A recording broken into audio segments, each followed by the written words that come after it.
Hey everybody, Jason here, and I'm back with another quick video for you guys today. One of the most popular videos I ever did a couple years ago was called Advanced RC Driving Techniques, and this is kind of edition number 2. It's not quite as sophisticated as the first video was, but with more and more carpet tracks popping up around the United States and of course around the world, I think it's just as relevant as ever. I got a chance to go down to SCV that's Santa Clarita Valley RC, to run my B6.1. And Kody Numedahl happened to be there. And so Kody and I ended up having a chat, and you're going to hear it. Kody, not only did he design the B6.1, but he is just an amazing driver, and he loves carpet, so he tends to do really well on carpet himself. So he's going to talk to you guys all about what he believes are some of the keys to success and some tricks and tips to actually get the car to land better, to have more success while racing on carpet. And then, right when he's done telling you guys exactly about how to land the car, I'm going to show you a couple of clips that Jake Mayo and I had when we were traveling to Windy City Raceway in Chicago. So let's get going. I guess my question is, independent of layout, obviously there's tight layouts and there's different, independent of the type of carpet, what can you tell us to make us better carpet racers? Like landing the rear wheels first, applying brake, like. Yeah, I mean, I think there's a couple of things. There's two key things to me. It's the landing and then the overdriving are the two things that bite people on carpet. The landings don't usually flow as nice as dirt landings because your ride height's lower, and then there's usually like a little bit of a odd transition at the bottom of the landings, and a lot of times you have to find either the spot on the landing that the car prefers or which end of the car to put down first when you're landing. It seems like on like a dirt jump, if you hit the downside, it's okay. Like everything's fine. Where on these, it's like sometimes you land the top of the landing and shoot down it and transition to the flat, and it upsets the car. So it's almost better to jump to the bottom of the landing and set the tires down so you're not like shooting down the ramp into like another angle.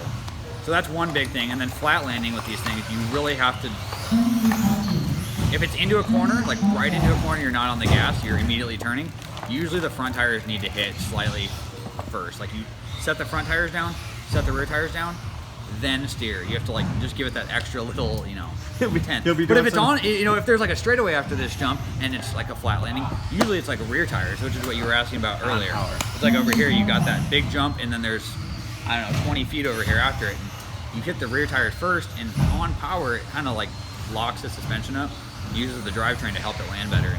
So those are the kind of two scenarios for like the landings. Now that you heard Kody give you some very specific tips and strategies on how to land the car, let me just show you in action how effective these can be. This is 3 different clips. I'm just going to let them play back to back to back of Jake Mayo getting in his first few laps at Windy City RC in Chicago, Illinois.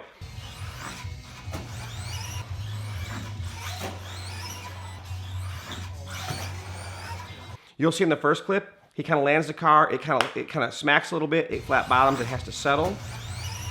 The next time he lands the car, it's a little bit better. He actually sets the rear wheels down first, but he's a little bit past the landing ramp, but clearly the car's more stable. And then the last time, he's gonna land the car, rear wheels all the way down, pretty much on power all the way through the landing, and you'll be able to see that there's just no comparison how much more effective it is to land the car rear wheels first. And then, I mean, the driving on carpet, you have so much grip that you can go really fast, but the wrecks on carpet they're like way worse, it seems like. I don't know if it's because everyone's going faster, so it seems like you lose more time, or if the marshals are like more timid because the cars are going fast, but it's like, you just can't wreck. I mean, you gotta limit it. If you're wrecking more than once a race, you're just done. I mean, you watch those, the EOS videos, or like the big race videos, you have to like kind of almost build your pace, because like you were saying earlier today, it's like a rhythm out there. If you wreck once, usually you wreck again right after because you're out of your rhythm. So I don't know, I try to like start off a little slower, like take your first lap and just do like a reasonable lap. It doesn't have to be like, don't try to lead the first lap. What are the, so what are the, obviously that's good information. Land the car front wheels first, be patient. Land the car front wheels first if it's going into a flat in the corner, then turn. So if you're going down onto a landing and you're gonna rock it out into a straightaway or a straight shot, land the car rear wheels first on power. Yeah. What should you never do? When should you, you should never be putting any wheel input while you're landing. I mean, you'll see the very, very top guys on a certain jump, like if it's kind of, like maybe there's a landing into like a 90, not a 180, maybe they'll set it down a little sideways, but they're on the verge of flipping. They're not whipping the car. They're very, very, skilled at that. But like on carpet in general, you don't want to be giving it wheel input. You're on dirt, you're out there, you're whipping it. It's fine. It lands sideways, it slides. And here, any kind of like, your car is doing this in the air. It usually doesn't end up well because there's so much grip. When you land, if it's sideways, it's gonna flip. Or snap a ball stud. Right. We have these on this layout here. We have like a single that's they're like this tall, a few inches tall, 2 of them in a row, and you can't jump them, but it's like a single real quick. And you're out there earlier and you're like, oh man, I'm just steering just a little bit of an input, and you land the first one in it, and then it goes. Over, yeah. There's so much grip. So sometimes you got to find those lines where you swing out wider before so that way you're going straight through both of them. And it takes you 2 Well, that made a big difference. I watched you and I was like, this guy's got it. Well, I mean, how much time did it cost you before the corner? Maybe 2/10 entry? Yeah, but then you're straight shooting it and you're making up. Yeah, but more importantly, you're not driving the car on an arc where it rolls over if it lands. Yeah, and you're not the wrecking. slightest amount dirty, Yeah, because it looks like before you've done it, maybe it's like, oh man, that looks hard. You're flying through there. But once you've done it and you go straight, you're like, okay, well, yeah, it's just going you straight. just sacrifice that first enter, and then it's a straight shot to the corner.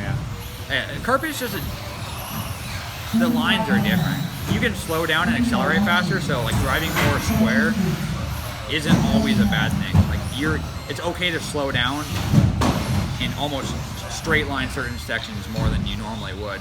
If the track's big and open, you don't really. You kind of want to have that flowing, Keep it on that. Dustin Evans, Lee Martin style where it's nice and flowing. But when it's tight, technical like this track, you can be out there just ripping it out of the corners and like. Yeah, it's very like abrupt, but you have the traction to do it. So. All right, that's about it. We got some really good information from Kody Numedahl, obviously the designer of the V6.1 and a heck of a driver in and of himself. I'm pretty sure Kody qualified second at the World's Warm-Up a couple years ago at Yatabe. We got to see Jake Mayo land the car, kind of find his rhythm on the track out there at Windy City Raceway, which is an amazing facility. Super, super, super fun. And that's about it. Hope you guys enjoyed watching this video just as much as I enjoyed making it. And we will see you guys in the next one. Bye-bye.